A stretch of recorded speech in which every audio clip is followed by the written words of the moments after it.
আসসালামু আলাইকুম রহমতুল্লাহি ওবরকাতুহ। সম্মানিত দর্শক, ডক্টর মোহাম্মদ ইউনূসের পদত্যাগ নিয়ে যে একটা বিরূপ পরিবেশ এবং পরিস্থিতি তৈরি হয়েছিল, ঘটনার ২৪ ঘন্টা যেতে না যেতেই পুরো পরিস্থিতি এখন রিভার্স হয়ে গিয়েছে। যেটিকে আমরা নাটক বলেছিলাম, পুতুল নাচ বলেছিলাম, ঠিক সেটি এখন একটা রীতিমতো থ্রিলার এবং একটি অ্যাকশন মুভিতে পরিণত হয়ে গেছে। এবং সেটা কিভাবে একটু ব্যাখ্যা করলে বুঝতে পারবেন। এই যে ডক্টর মোহাম্মদ ইউনূস বললেন যে তিনি পদত্যাগ করতে পারেন। এই কথা বলার পরে রাতারাতি কিছু পরিবেশ পরিস্থিতি আমরা লক্ষ্য করলাম। অনেকের মুখোশ খুলে গেল। অনেক আ ব্যক্তি সামাজিক মাধ্যমে এসে আনন্দ প্রকাশ করলেন, উচ্ছ্বাস প্রকাশ করলেন। অনেকে নানা রকম কটূক্তি করলেন। এয়ারপোর্ট বন্ধ, ওখানে যাওয়া যাবে না, আটকাতে হবে, এটা নানা রকম কথাবার্তা। আবার অনেকে ডক্টর মোহাম্মদ ইউনূসের পক্ষ অবলম্বন করে তিনি বলার চেষ্টা করলেন অনেকে যে তাকে আমরা আরও অনেক দিন চাই, ৫ বছর চাই, ৬ বছর চাই। রাজনীতিবিদদেরকে দেখেছি। এক গ্রুপ খেয়েছে, আরেক গ্রুপ খাওয়ার জন্য ওঁৎ পেতে বসে আছে। তারা ইতিমধ্যেই খাচ্ছে, এটিকে আরও বেশি করে খাওয়ার জন্য ওঁৎ পেতে বসে আছে। এবং এরকম ঘটনা যখন ঘটছে ঠিক সেই সময়টাতে ১৩,০০০ না ১৪,০০০ কোটি টাকা শেয়ার মার্কেট থেকে উধাও হয়ে গেছে। এবং এটা নিঃসন্দেহে এনসিপির ছেলেরা এই কাজটি করেনি। শেয়ার মার্কেট থেকে এ যাবৎকালে এর আগে নাকি ৮০,০০০ কোটি টাকা গেছে, আবার গেল ১৩,০০০ না ১৫,০০০ কোটি টাকা। অলমোস্ট এই গত ৯ মাসে ১,০০,০০০ কোটি টাকা যে শেয়ার মার্কেট থেকে উধাও হয়ে গেল। এই ১,০০,০০০ কোটি টাকা মানে আওয়ামী লীগ ১৫ বছরে যদি ১,৫০,০০,০০ কোটি টাকা বা ১,২০,০০০ কোটি টাকা শেয়ার মার্কেট থেকে লুট করে থাকে বা লুট হয়ে থাকে আওয়ামী লীগের জমানাতে, আওয়ামী লীগের কুশীলবদের দ্বারা, ঠিক ৯ মাসে দেখা গেল যে প্রায় ১,০০,০০০ কোটি টাকা সেই আলাদিনের সেই মানে ৪০ মানে আ যে চোর আছে, আলাদিন এবং ৪০ চোর, সেই ৪০ চোরের সেই চুরির ঘটনাকেও রীতিমতো হার মানিয়েছে। যেভাবে একজন উপদেষ্টার এপিএস ৩৫০ কোটি টাকা অল্প কয়েকদিনে লুটপাট করেছে, তো সেই অল্প কয়েকদিন লুটপাট করতে গিয়ে সবাই চিন্তা করেছে যে যদি শেখ হাসিনার সেই পিয়নের মতো ১৫ বছর সময় পেত, তো প্রায় ৯,০০০ কোটি টাকা সে লুটপাট করত। তো একইভাবে গত ৯ মাসে শেয়ার মার্কেট থেকে যদি ১,০০,০০০ কোটি টাকা চলে যায়, তাহলে ১৫ বছরে কতদিন চলে যাবে? এখন এই যে টাকাগুলো চলে গেছে, এই টাকাগুলো ডক্টর মোহাম্মদ ইউনূস তার যারা লোকজন রয়েছেন কিংবা তার যে রাজনৈতিক দল এনসিপি, তারা এই শেয়ার মার্কেট লুটপাটের সাথে জড়িত নয়। এবং এই শেয়ার মার্কেট লুটপাটের সঙ্গে আওয়ামী লীগের লোকজন জড়িত নয়। এখন নেই, তারা কেউ নেই। জামাত তো শেয়ার মার্কেট এ সমস্ত কাজেই যায় না। তাহলে কারা এই কাজটি করল? এবং এগুলো নিয়ে পত্রপত্রিকায় কিন্তু সিরিজ অব রিপোর্ট আসছে। এই গেল এক। ২ নম্বর হলো যে সেনাপ্রধান জনাব ওয়াকারুজ্জামান, তাকে নিয়ে যারা খুব বড় স্বপ্ন দেখেছিলেন, আওয়ামী লীগের লোক, জামায়াতের লোক নয়, বিএনপির লোক, অনেকে কিন্তু তাকে নিয়ে খুব বড় স্বপ্ন দেখেছিলেন। তাদের স্বপ্ন রীতিমতো ভেঙে চুরে চুরমার হয়ে গেছে। এর কারণ হলো এই ঘটনার পর জনাব ওয়াকারুজ্জামানের পক্ষ থেকে যে কথা এসেছে সেটা হলো যে তিনি প্রথম দিন থেকেই সরকারকে সহযোগিতা করে আসছেন এবং সরকারের প্রতি তার এই সহযোগিতা অব্যাহত থাকবে। একেবারে স্পষ্ট ভাষায় তিনি সংক্ষেপে এই কথা বলে দিয়েছেন এবং তিনি কার্যত সরকারের প্রতি যাকে বলা হয় আনুগত্য দেখিয়েছেন। এবং এই আনুগত্য যেন আনুগত্য নয়, এর কারণ হলো তিনি এই যে দরবার আয়োজন করেছেন, এই দরবার আয়োজন করা, তার বক্তব্য দেওয়া ইত্যাদি নিয়ে সরকারের যারা সমর্থক, তারা জনাব ওয়াকারুজ্জামানের সমালোচনা করে তার ১৪ গোষ্ঠী উদ্ধার করেছেন। তিনি রাষ্ট্রদ্রোহ করেছেন, তিনি সরকারের বিরুদ্ধে করেছেন, তিনি সীমা অতিক্রম করেছেন, তিনি এই কাজ করতে পারেন না। তিনি গত ১৫ বছর কোথায় ছিলেন? তিনি তো কখনো ভারতীয় আধিপত্যবাদের বিরুদ্ধে কথা বলেননি। তিনি ভারতকে যে করিডোর দেয়া হয়েছে, তিনি বা তার যারা সহকর্মী রয়েছেন ব্রিগেডিয়াররা, তখন তারা কোথায় ছিলেন? কেন বলেননি?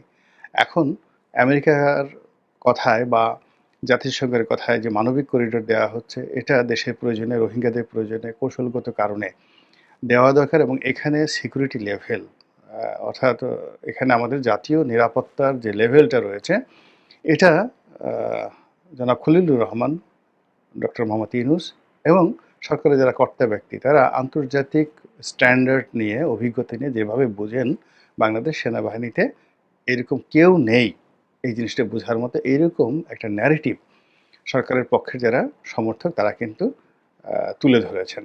এবং জানাতেন লোক নয়, বাংলাদেশের যে সকল খুব নামকরা অধ্যাপক রয়েছেন, সিকিউরিটি বিশেষজ্ঞ রয়েছেন, তারা বক্তব্য দিয়ে বলেছেন যে এখন সেনাপ্রধান থেকে শুরু করে অন্যান্য যারা রয়েছেন তারা সিকিউরিটি পয়েন্ট অফ ভিউতে জনাব খলিলুর রহমানের যে এক্সপার্টিস রয়েছে সেক্ষেত্রে তার সমকক্ষ তো দূরের কথা, তার ছাত্র হওয়ার মতো যোগ্যতা তাদের নেই। অর্থাৎ এতে করে জনাব ওয়াকারুজ্জামানকে রীতিমতো চ্যালেঞ্জ জানানো হলো, রীতিমতো অপমান করা হলো, লাঞ্ছনা দেওয়া হলো এবং তাকে বলা হলো যে তোমার সাহায্য এবং সহযোগিতা যেটা নিয়ে তুমি গর্ব করো এবং তুমি মনে করো যে তুমি সাহায্য এবং সহযোগিতা উইথড্র করে নিয়ে গেলে এই সরকারের কোনো অস্তিত্ব থাকবে না, সেটাকে আমরা থোড়াই কেয়ার করি।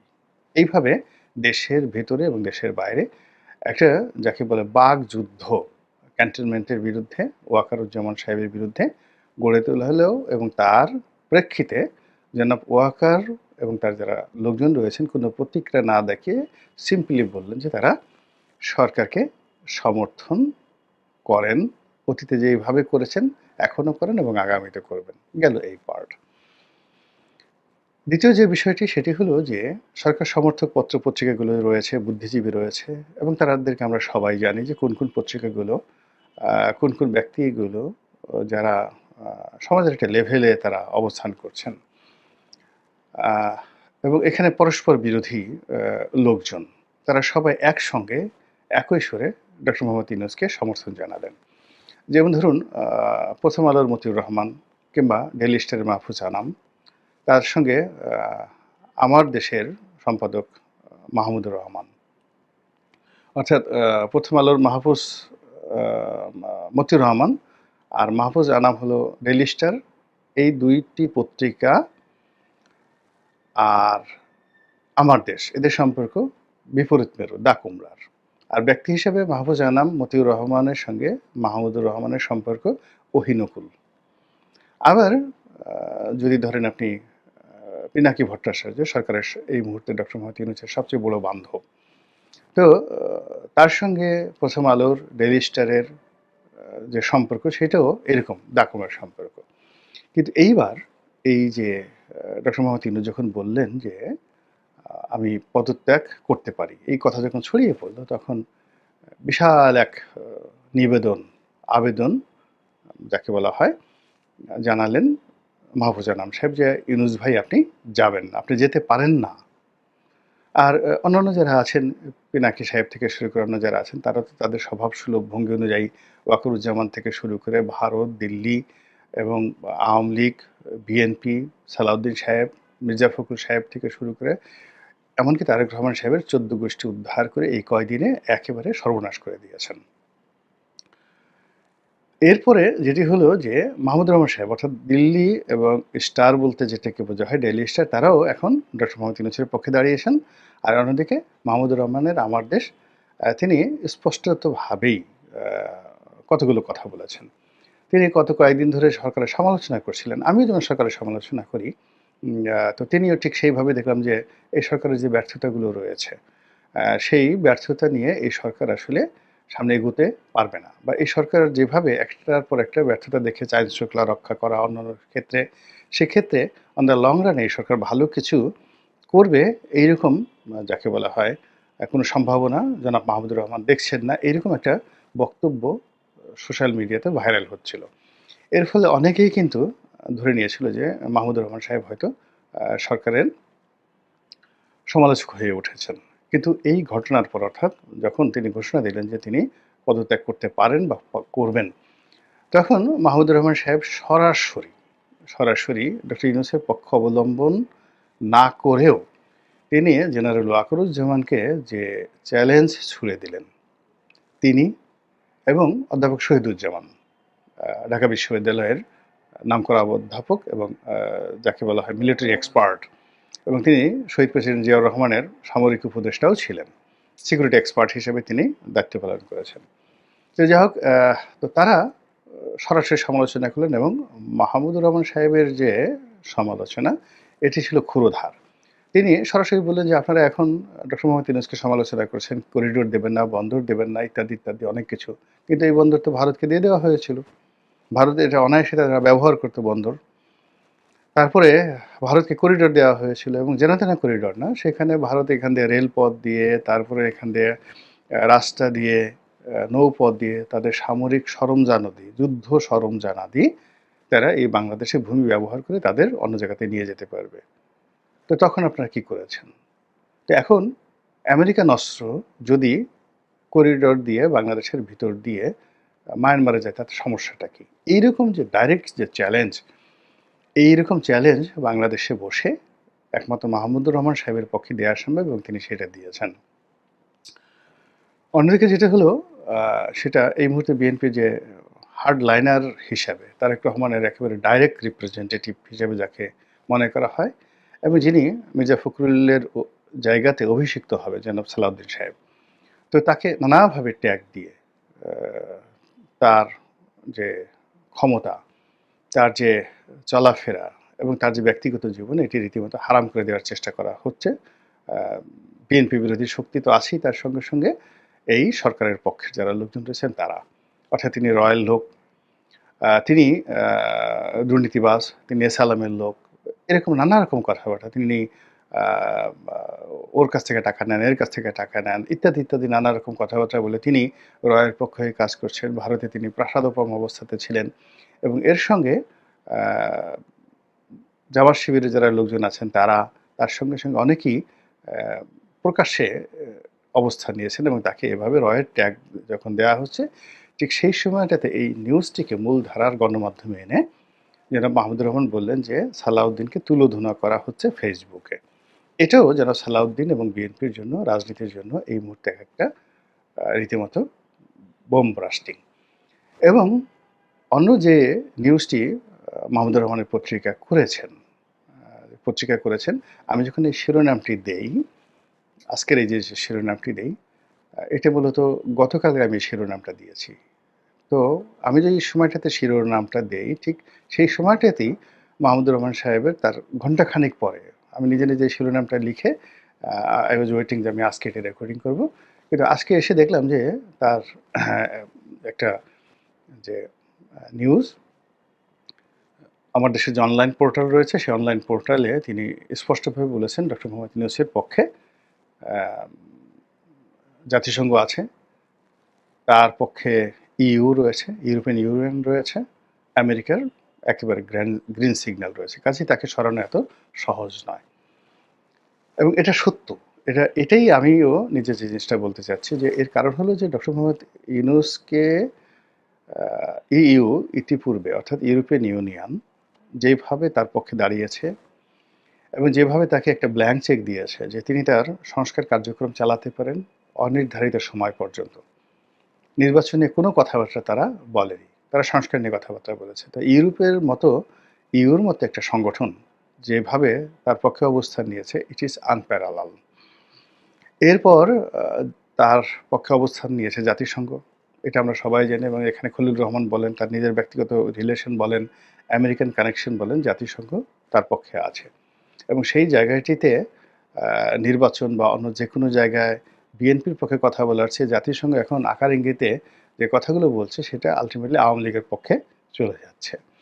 অন্যদিকে মার্কিন যুক্তরাষ্ট্র একেবারে যাকে বলা হয় অলৌকিকভাবে হোক বা কাকতালীয়ভাবে হোক যে কাণ্ডটি করেছে, সেটা হলো তারা যে নিয়মিত প্রেস ব্রিফিং করে, সেই প্রেস ব্রিফিংয়ে যখন বাংলাদেশের পরিবেশ পরিস্থিতি নিয়ে একজন সাংবাদিক জিজ্ঞাসা করেছে, সেখানে যারা মুখপাত্র ছিলেন, যিনি ছিলেন, তো তিনি বেশ বিরক্ত হয়েছেন এবং বিরক্ত হয়ে তিনি সেই সকল কথা বলেছেন যে সকল কথা আওয়ামী লীগের জমানায় বলা হতো যে বাংলাদেশের জনগণ যা চাইবে তাই হবে। এখন জনগণ কি চাইবে? এখানে দেখেন ডক্টর মোহাম্মদ ইউনূস কিন্তু বলছেন যে তিনি এখানে আছেন জনগণের চাহিদা মতো বা জনগণের পছন্দে। তিনি এখানে আছেন জনগণের কথা মতো। জনগণ না চাইলে তিনি চলে যাবেন। তারপর তিনি এবং তার উপদেষ্টা মণ্ডলী এই গত কয়েকদিন যাবত যেটা বলার চেষ্টা করছেন সেটি হলো, যদি দায়িত্ব পালনে তিনি বাধাগ্রস্ত হন, সেখানে বিএনপিকে ইন্ডিকেট করেছেন, সেনাবাহিনীকে ইন্ডিকেট করেছেন। সেক্ষেত্রে এই গত কয়েক মাসে যা কিছু হয়েছে সবকিছু তিনি জনগণের কাছে প্রকাশ করে দিয়ে তারপর জনগণের ইচ্ছা বা অভিপ্রায় অনুযায়ী তিনি চলে যাবেন। দেখেন কথার প্যাঁচগুলো দেখেন। তিনি চলে যাবেন বলেননি। তিনি বলেছে এই কথাগুলো আগে জনগণের কাছে বলবে। তারপরে জনগণ যদি তার সপক্ষে রাস্তায় নেমে আসে, সবাই যদি বলে ইনুস ভাই জিন্দাবাদ, ইনুস ভাই থেকে যান, তাহলে তিনি আর যাবেন না। আর যদি জনগণ রাস্তায় না নামে তখন তিনি হয়তো চলে যাবেন। এভাবে তিনি একটা প্যাঁচ লাগিয়ে দিয়েছেন। তার অন্যতম রাইট হ্যান্ড, দক্ষিণ হস্ত, সেটা হলো অধ্যাপক আলী রিয়াজ সাহেব। তিনিও যে কথাটি বলেছেন এবং আলী রিয়াজ এখন বলতে গেলে তার সকল কাজের কাজই, তার রাজনীতি, তার দল, তার সরকার পরিচালনা, তার সেই সংবিধান প্রণয়ন করা, তারপরে তার যে ঐক্যমত্য কমিশন সবকিছু মূলত তিনি পরিচালনা করছেন এবং এই যে বিএনপির সঙ্গে যে সর্বশেষ বৈঠক হলো সেখানে তিনি উপস্থিত ছিলেন। তো আলী রিয়াজ সাহেবও কিন্তু একটা গ্রিন সিগন্যাল নয়, একটা রেড সিগন্যাল দিয়েছেন বিএনপির জন্য যে তিনি খুব দ্রুত জনগণের নিকট প্রকাশ করবেন যে কোন কোন বিষয়ে বিএনপি বা রাজনৈতিক দলগুলো, এখানে তো রাজনৈতিক দল বলতে বিএনপি, সেই রাজনৈতিক দলগুলো ঐক্যমত্য পোষণ করেননি। জনগণকে তিনি সম্পৃক্ত করবেন। এটাও যাকে বলা হয় বিএনপির জন্য একটা থ্রেট। এখন এই যে ইইউ মানে ইউরোপীয় ইউনিয়ন, জাতিসংঘ, আমেরিকা এবং এর সঙ্গে প্রচ্ছন্নভাবে চীন এবং রাশিয়া, পাকিস্তান এই ৩টি দেশ ডক্টর মোহাম্মদ ইউনূসের সঙ্গে আছেন। আর বিপরীতে জনাব ওয়াকারুজ্জামান তার সঙ্গে যদি সেনাবাহিনী থাকেন আর বিএনপির সঙ্গে যারা আছেন সহযোগী সহ বিশাল একটা সমর্থক গোষ্ঠী, কর্মী বাহিনী, লক্ষ নয় কোটি কর্মী বাহিনী আছে, যারা বিএনপির কথা মতো সারা বাংলাদেশ অচল করে দিতে পারে ১ ঘন্টার মধ্যে। তো এরকম একটা মুখোমুখি অবস্থান যখন চলছে এই সময়টিতে, তখন এটার যে নেক্সট স্টেপটা, নেক্সট পরিণতিটা কোথায় যাবে তা দেখার জন্য আমরা বেশ উত্তেজনা নিয়ে অপেক্ষা করছি। আল্লাহ আমাদের সবাইকে হেদায়েত দান করুন এবং হেফাজত করুন। আসসালামু আলাইকুম ওয়া রাহমাতুল্লাহি ওয়া বারাকাতুহু।